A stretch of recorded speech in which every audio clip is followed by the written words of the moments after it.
नमस्कार दोस्तों। आज की कहानी है आत्म संगीत। आधी रात थी, नदी का किनारा था।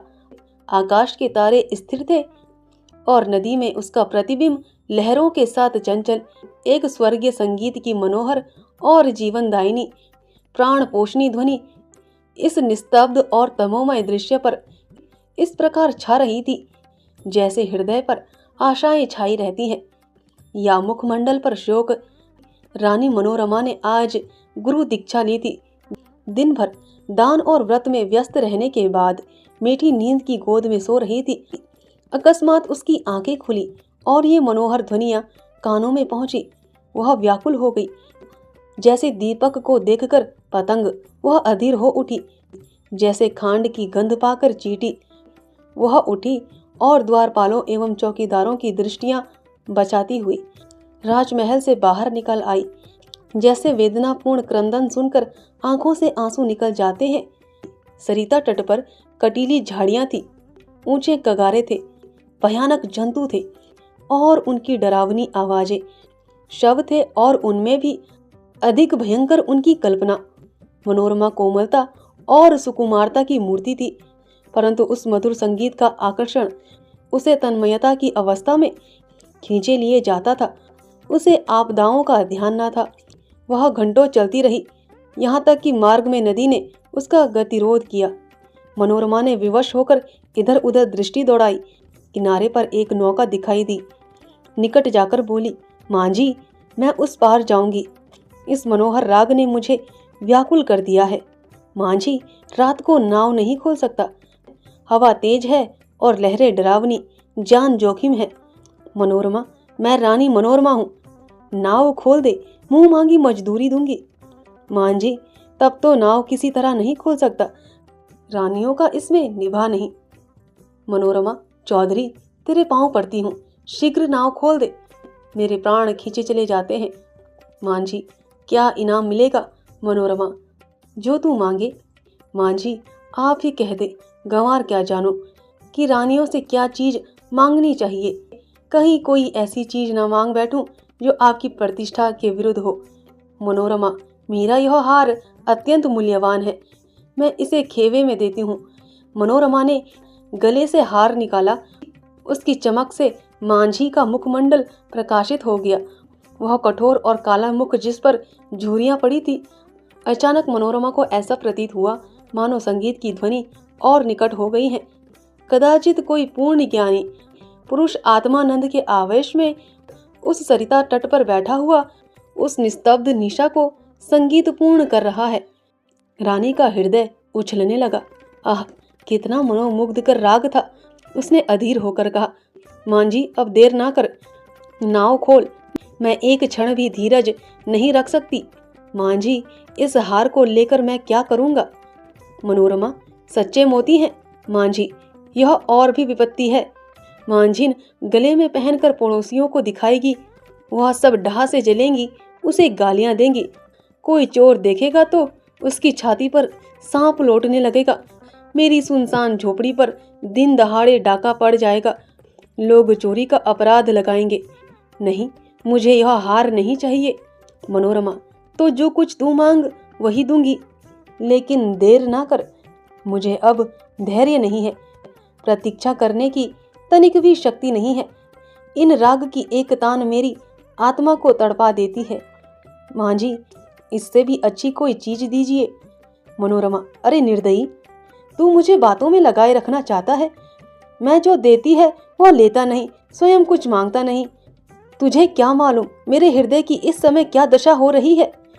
मैं इस आत्मिक पदार्थ पर अपना सर्वस्व न्योछावर कर सकती हूँ। मां जी, और क्या दीजिएगा? मनोरमा, मेरे पास इससे बहुमूल्य और कोई वस्तु नहीं है, लेकिन तू अभी नाव खोल दे तो प्रतिज्ञा करती हूँ कि तुझे अपना महल दे दूंगी, जिसे देखने के लिए कदाचित तू भी कभी गया हो। विशुद्ध श्वेत पत्थर से बना है, भारत में इसकी तुलना नहीं। मां जी हंसकर, उस महल में रहकर मुझे क्या आनंद मिलेगा?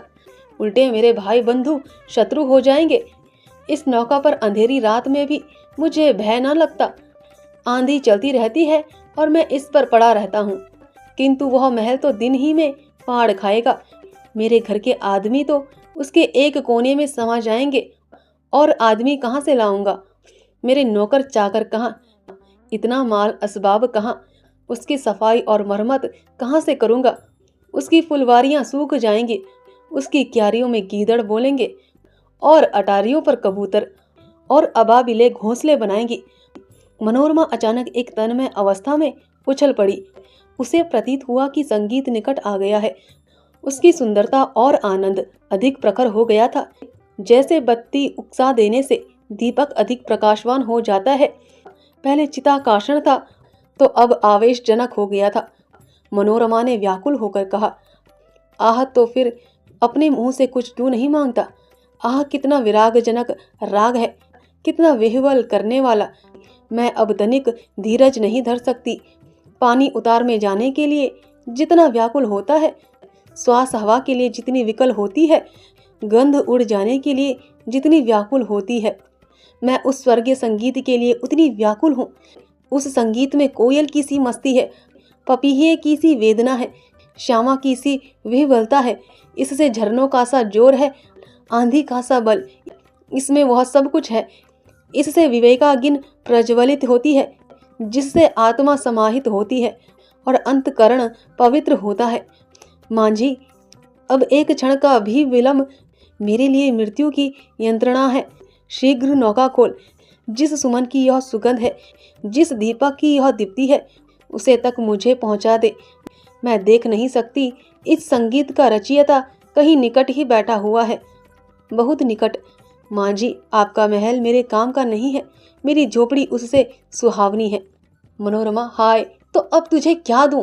यह संगीत नहीं है, यह इस सुविशाल क्षेत्र की पवित्रता है। यह समस्त सुमन समूह का सौरभ है, समस्त मधुरताओं की माधुरी है, समस्त अवस्थाओं का सार है। नौका खोल। मैं जब तक जाऊंगी तेरी सेवा करूंगी, तेरे लिए पानी भरूंगी, तेरी झोपड़ी बहारूंगी। हाँ, मैं तेरे मार्ग के कंकड़ चुनूंगी, तेरे झोपड़े को फूल से सजाऊंगी, तेरी मांझिन के पैर मलूंगी। प्यारे मांझी, यदि मेरे पास 100 जाने होती तो मैं इस संगीत के लिए अर्पण करती। ईश्वर के लिए मुझे निराश ना कर। मेरे धैर्य का अंतिम बिंदु शुष्क हो गया है। अब इस चाह में दाह है। अब यह सिर तेरे चरणों में है। यह कहते कहते मनोरमा एक विक्षिप्त की अवस्था में मांझी के निकट जाकर उसके पैरों पर गिर पड़ी। उसे ऐसा प्रतीत हुआ मानो वह संगीत आत्मा पर किसी प्रज्वलित दीप की तरह ज्योति बसाता हुआ मेरी ओर आ रहा है। उसे रोमांच आया, वह मस्त होकर झूमने लगी। ऐसा ज्ञात हुआ कि मैं हवा में उड़ी जाती हूँ।